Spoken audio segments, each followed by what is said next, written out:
There's one major problem with following salon influencers, and if you don't know, it could cost you thousands, if not millions of dollars. And on today's show, we're going to talk about that problem and make sure you can fix it. Let's do it.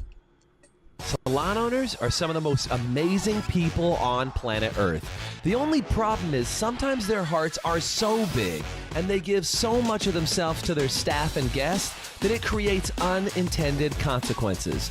Our goal is to change the industry by elevating the way the rest of the world sees salons, spas, and barbershops and give it the credibility that it truly deserves. This is the Salon Owner Evo Revo Show. Today's podcast is brought to you by Salon Scale, allowing you to charge by what you know, not by what you feel. Hey, what's going on, guys? Welcome to today's Salon Owner Evo Revo Show. My name is Jason Everett, and with me, as always, is my partner in crime, Mr. Doug Campbell. What's up, Doug? How's it going? Good to be here.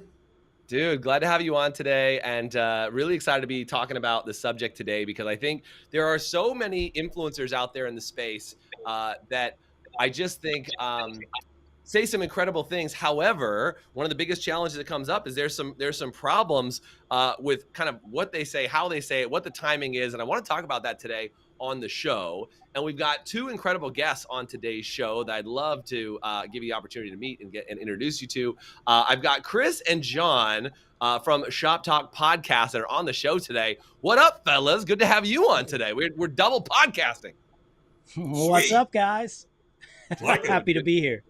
Yeah, super good to have you guys on, and really excited to be chatting with you guys today and seeing what the flow is gonna be like today. Because you guys have been awesome. You've interviewed us a couple of times. We've kind of bumped into each other some other places, and you guys run an incredible podcast. And if you guys haven't checked out Shop Top Podcast, we really would like you guys to go and listen to what some of the good things that these fellas have to say. And they are just absolute pros. So thanks for being on today, guys, and really glad to have you. We're talking about this subject of influencers today. And one of the things that I think happens over and over again is that influencers tend to do one thing, which is they say something to create a larger level of influence, right? They'll say something like, you should double your prices, or you should fire all your clients, or quit your job before tomorrow. And they'll throw kind of like a big bold headline out there to get attention. And while I think that is a really good thing for them, because it gets them a lot of followers and it can attract a lot of opportunity for them, it doesn't necessarily create a good formula or recipe for other people to follow. And I think sometimes they struggle with that. What have been some of the things that you guys have experienced when it comes to kind of the headline or shock therapy, as it pertains to influencers? Well, first of all, it's a great topic and an interesting question. And we talk to a lot of different people on our podcast. Many of them are influencers. Right. And that said, even when we're in conversations with those people, often great hairstylists, good people, they've built a business, but they'll even admittedly say, listen, being an influencer and being a hairstylist in the salon are two very different jobs, where one of them doesn't always necessarily complement the other. One of them, I'm trying to gain the attention and interest of hairstylists and make myself bigger, more known in the industry so I can educate.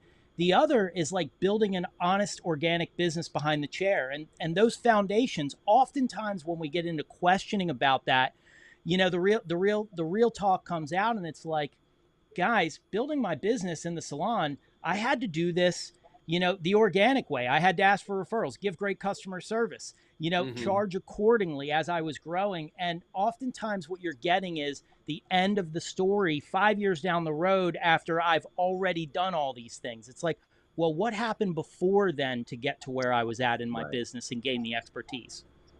Yeah. And Chris, you bring up a good point, which is I just want to be really clear, because you might be an influencer watching this podcast. You're like, you dirty bastards, Chris, John, Doug, and Jason, how dare you, knock it out. That's really not the point of what we're talking about. I think it's more the misapplication of information is what we're talking about. Is are you listening to education and advice that's right for you at the step in your business and in your career development that you are right now? Because I think sometimes what can happen is, as a stylist, as a salon owner, you can, like you could be, for example, a salon owner that like hasn't earned your first $500,000 yet, and you're listening to advice of a salon owner that has 40 locations, and it's like, well, that's not the advice you should be following. Like what they're doing is not the same thing you should be doing. And I see this all the time is people are like, well, I've seen Costco run a deal, or I've seen Ulta run this deal, or I've seen this other business. I see Walmart do this deal. I'm going to have to do a deal like that. And they don't realize that that's not something that they should be doing at their size of business or their size of business, whether it's individual stylist or an entire salon. Yeah. And the answer might be yet. Like, I'm not there yet. Totally. Yeah. I think one of the things that's important is that influencers do or have given us lots of great information, right? They've shared with us the things that we have to do in regards to making sure that we've set boundaries with our guests. Those are good things to talk about. They talked about how we can increase our pricing because those are important things to talk about. These are all good things. The challenge is all of that was a process, right? All of that was a journey. In order to get what they have, you have to have walked that journey too. And it's not as simple as, hey, I'm going to charge this. Hey, if a client's 15 minutes late, I'm going to kick them to the curb. There are things that have come out of the whole influencer movement, for lack of a better way to put it, that's great information. Yet, as we've already kind of talked about, there is a process to get from A to B. And in the end, you can end up hurting yourself if you kind of jumpstart the process before you should. Yeah, and I think. Oh, go ahead, Doug. It's the gradient play, right? So you hear it from an influencer and it's way out here, and you got to take that back. So raising my prices. Well, influencer doubled their prices and still kept the majority of their clients. Okay, I hear that, so I can take the principle of that and say I may need to increase my prices, but I'm not at the place I could double my prices yet. So what price point can my business handle right now? So I think the whole thing is listening to influencers, but then taking the gradient back to where you are on your journey so that you take the principle. Yeah, it's a good idea to make sure you got the right boundaries with your clients. You may not be in the position if you're just starting out. Yeah, for sure. And I think one of the challenges that can come up over and over and over again is being in a position that the typical amount of information that you get from an influencer can be in a soundbite, can be in a like, do what I'm doing. And I think the reason why people like to be influenced by people in the future is like, hey, they're ahead of me. They're doing something I haven't done. And Chris, to your point, I haven't done yet. But I think you got to really say, you said it. You said about do what I. You said it a little differently. I'm gonna tell you what I would say is that don't do what I just did. Do what I've done so you can do what I just did. Yeah, do what I did to get there. Yeah, exactly. And I think the thing is about this, it's like I love what you said because I do love that quick visceral stimulation of seeing something that somebody's ahead of me in a moment where I can look at it on Instagram or wherever, and I can gain a little bit of context around it. But one of the things that we talk about a lot that we fear is when I throw out the idea of business foundations like KPIs. I hate to use KPIs right now because, I know that's like anti-influencer what we're talking about, but what is a KPI? It's a key performance indicator that if I measure it over time, it shows me how well I'm doing in my business, right? So an example of that might be retention. Now, let's say I'm a new-ish stylist and I'm growing and I am gaining some traction and I'm starting to see people come back, but that number isn't as big as I think it is because I don't track it. I don't see it as important. I don't, necessarily care yet, right? Yeah. If I don't realize that my pricing is directly correlated to my retention, like if my pricing is higher than my actual retention, I will stunt the growth of supply and demand that I'm creating through good service. Right. And I think it gets dangerous when we start to make, again, that really paint the world with a wide brush and go, hey guys, everybody needs to do this because this is where I'm at. And I go, wait a minute, there are actually some things that you can measure along the way that are going to let you know when you're ready, how ready are you, how big of a jump is this? And, if I'm a veteran stylist and I'm 10 years past where I should have had a price adjustment, there are also things I Right. can measure, Totally. right? And so, Yeah. when we take our eye off the ball of what got us there, that's a problem because like you Right. said, all of these things are always in play.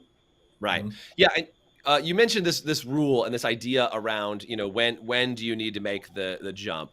What I in our experience, what Doug and I typically teach is we have an 80% rule, and this comes from there's something called capacity utilization, and you talked about Mhm. KPIs for a second. Yep. Is there was this old rule that churches like mega churches followed, and it was once the church was filling up to about 80% of their capacity, people Mhm. would come to church and feel like the church is completely full. They couldn't find a seat and they would leave.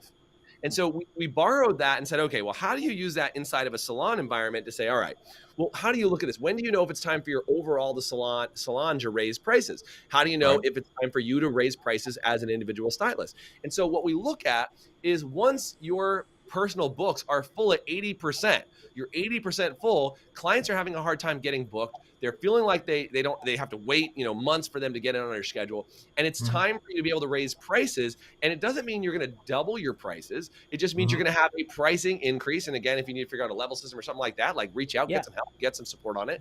But then at that 80%, you can build it. And same thing, once your salon, and we talk about this for locations, once your salon is at 80% of its total capacity between hours that are spent behind the chair, total staff that you have, etc., it's now time for you to find another location, right? And so you have Right. to have measurements inside your salon and inside your own personal book of business to say, this is the level where I'm going to increase my prices, not just because, like, if I said, okay, I've got enough slots for me to do, and I'll just use 100 guests just because it's easy. I'll say I can do 100 guests. Once I hit 80 guests, well, I need to raise my prices.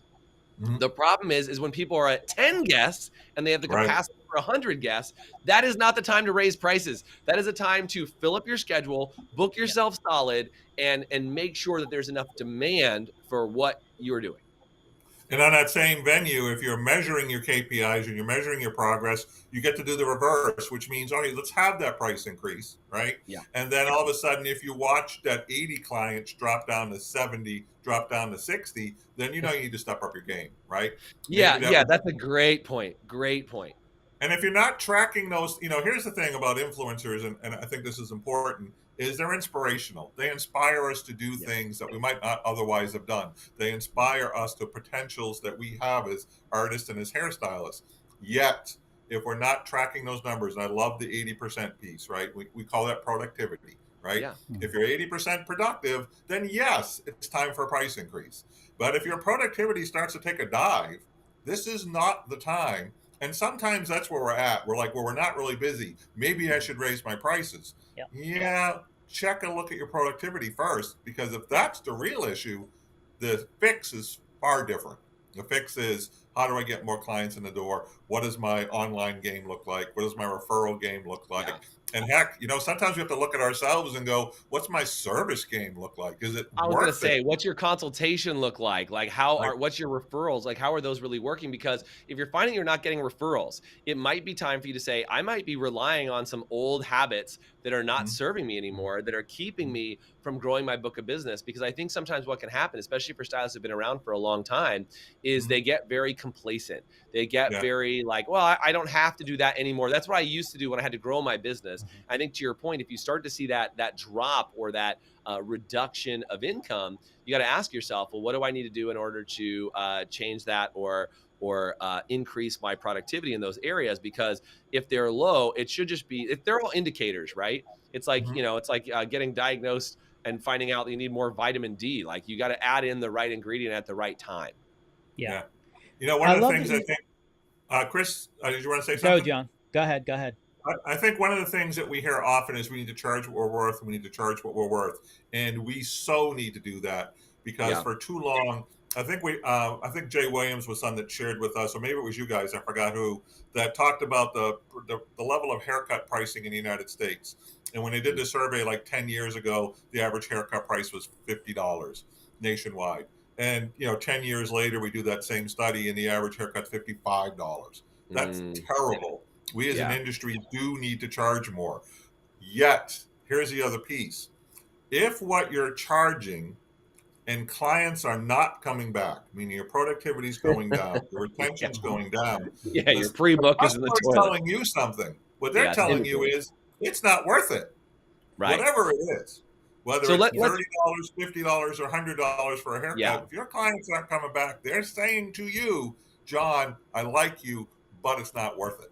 Yeah. So, John, I think that's a great point. I want to talk more about pricing in just a second. So I think that is a hot topic that I'd like to get into a little bit. We got to take a quick break. After this break, we'll come back. We'll talk about pricing. How do you know how to charge what you are worth and how to make sure that you preserve what you're worth, all after the short break. We'll be right back. Hey, HPSA listeners, let me ask you this. Are you tired of not knowing what your hair color is costing you on every appointment and watching it chew up your profit? Well, with Salon Scale, we take the guesswork out for you. Using a mobile app paired with a Bluetooth scale, Salon Scale will tell you exactly what your color is costing you on every bowl mix down to the gram. As you mix, Salon Scale will also digitally store your formulas and track how much product is being used in real time, so you can manage your inventory, cover your expenses, and generate more profit in your salon. Use promo code HPSA10 to get 10% off an annual subscription. Salon Scale, the new standard for mixing color.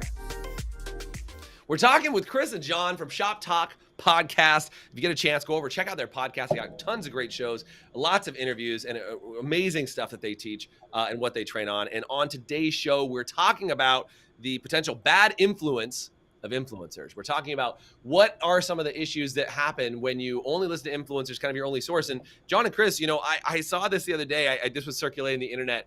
Is people are saying, oh, dang, I forgot the meme in just 1 second. It was talking about, it said, I didn't get my cosmetology degree on YouTube. Right? Have you guys seen this floating around? You seen this thing? They're like, YouTube is not cosmetology school. And I think that there's some real big truth in that, is there great information available you can go and watch from influencers or watch on YouTube or whatever? Like, dude, both of us have tons of content online. Of course, there's good content online, but that should never be a replacement for somebody giving you direct feedback on your reality of, where you're at, what you want to do, getting direct feedback. Because that's the experience I've had, is that I can't learn online because sometimes I'll get advice from somebody who's way ahead of me or way below me that's not applicable to me at this time in my business. Yeah, and I love that you use the word direct feedback, because in my mind, like, the person that I'm envisioning there is the feedback that my clients are giving me.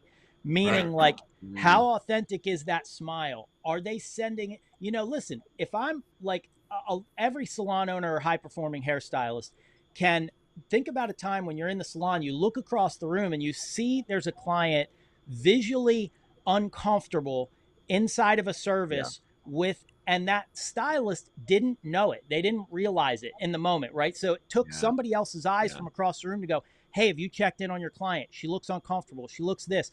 Wow, that client at the front desk, maybe it's your support staff that comes up and says, they didn't really look too happy checking out. But they were like, no, it was good. Yeah. It was good. But I didn't see that. I didn't catch those cues. And I never see that person again. And I don't know it. And that happens enough time in a row that people start to talk. And eventually, I love what John said earlier. Like, I land in a place where I'm emotional. I'm a little bit slower behind the chair. And I go, oh, I know what I'll do. I'll raise my prices. So I'll put myself in a higher demographic. Because I'm talking the wrong people. Yeah, I'm putting myself, now to a client who's going to expect higher value, going to expect more out of a service, and I'm not there yet. And, here's one of the things I think about all the time as a 48-year-old person now, is that when I was younger, I didn't know what I didn't know. Yeah. And I didn't realize that there were levels of maturity that you hit throughout your career behind the chair or as a salon owner or leader or whatever have you. And you go, wow, I just realized I've come into a new place in my career. Yeah. And those are things that KPIs help us to not only measure, right, but they also help us to reflect on and go, wow, people aren't coming back. What does that mean? Well, I'm not doing something, right? Now, whatever it is, it can be fixed, but I have to know about it. Like, I'm not doing something. Yeah, I mean, if you don't measure and you don't know what your results are telling you, it creates a problem. You also mentioned getting outside feedback. This is why I mean, like, look, all of us here give feedback to people on a regular basis for salons and their stylists. But I think taking that feedback and actually applying it and getting the right feedback at the right time in order to take the right actions to do it is what's critical. Because you mentioned it, we all have blind spots. Right. We all every single day. I mean, part of it is like that's why we all work with each other. That's why Doug and I work together. That's why you guys work together is that you can see blind spots that your other partner or team member can't see, and that's where a salon team environment is really important to start to get that feedback. I think sometimes when people are by themselves, especially in like a rental environment and a suite rental or booth rental, is they get stuck and they're like, I just don't know what's going on. Like I'm not getting any outside feedback, and the only feedback they can measure are those KPIs to say, well, if it's going up or going down, what do I need to change? And I think sometimes you can misdiagnose the problem and say it's because I'm charging the wrong price for being at the right level. So how is it, John, because you mentioned this before the break, how is it, John, that we can start charging the right prices? Do you have some thoughts on that to know or what? And do you ever recommend people ever lower their prices? What are your thoughts? Yeah, I usually don't recommend that people lower their prices because that's taking a step backwards. What I would say instead is, if your haircut's $50 and you're not getting the retention that you want, right? You're not getting to that 80% productivity level, then what do you need to do? And when I ask stylists, because Chris and I coach, I'll ask a stylist. I'll say it's one of two things. It's either your people skills or your technical skills. Mm-hmm. And I'll ask 100 hairdressers. 99 of them will say, "Oh, it's my technical skills," or they'll say, "Oh, it's my people skills." They know it's not a mystery, right? It's a And great question. so the first thing I'm going to suggest is don't lower your pricing. Don't go backwards. But what I will say is now you've got to reach that expectation. If your haircuts is $75, what do you need to do to make it worth it? Do you need, and here's the thing that I think we forget with this whole piece on influencers is we're stuck on the technical end, setting boundaries, setting prices, doubling everything. We forget probably the most important part, which is the relationship building. Yeah. Right. Yeah. People do business with people they like. Right. And if you're not working on the relationship building part of the experience between you and your customers, people will forgive you for not the best job. People will forgive you for being a little late if they like you. But if your thing is, I'm going to do your hair, and if you don't like the way I do it, well, you can go see somebody else. It's probably why your book is half empty, right? Yeah. We have a saying. It's like, look, and I think this is sometimes what can be misconstrued when listening to an influencer or just somebody who doesn't have the direct influence over you personally, right? Is that's why it's really important to get coaching from your salon owner or from a manager or somebody like that. Is that it's got to be good for the stylist and good for the client and good for the salon. Yeah. That's right. Right. And I think a lot of times people make decisions like, I'm going to raise my prices. Well, is that good for your clients? Is it good for the salon? Is it good for you as a stylist? Like, you're like, oh, well, it's good for me, clearly. Like, it's good for me because I'm going to make more money. Well, is it good for the salon? Don't know. Maybe it is, maybe it isn't, depending on the thing. Is it good for the guests? Well, it is good for the guests if it means that they get a better experience, to your point. Right. If they get if you've leveled up, then your prices can level up. Yeah. If you figured out how to add value. I mean, that's the thing. I know a lot of people being in this industry for a long time that a lot of people that charge ridiculous amounts of money for a haircut, $1,000, $2,000, like just, not your average haircut from Supercuts down the street. You know what I mean? And the reason why those people charge so much is because of the value that they add to the experience. And I'm not talking about, oh, they brought a hot towel. I'm talking about because they can provide some experience that no one else can. Maybe they fly into a city to cut your hair before you go to an award show or whatever it is, but they provide crazy value that the average stylist doesn't provide. That's why they can charge that much, not just because somebody said quadruple your prices. Guys, I want to pipe in for a second because I love what you just shared. And the thing about that is that's an intuitive experience that you develop. Either some people have it naturally. I always felt that I had a little bit of a gift of connecting with people immediately, but I also have developed it, like worked really hard to develop that. And the other part about that is I wanted to, just as you were talking, I came up with 3 measurables because I know that we're sort of talking pretty broad scale, but I want to give you 3 measurables. And, when John talks about growing your business, if we're talking to a salon owner, right, we talk about growing your business and growing sales, and that's just our language. There's a million different ways you can say that, right? When we talk about growing business, we're typically talking about clientele development. We want to expand the demand of clients in your area. Yeah. Now, if you're a singular person behind the chair, the way you measure that is retention. Now, retention's a tricky thing for a long time. People, and it's the way we like to measure it. People looked at, how many repeat guests are in my chair this month, and we say that's a good pointer. But the whole story is retention. How many am I keeping over time?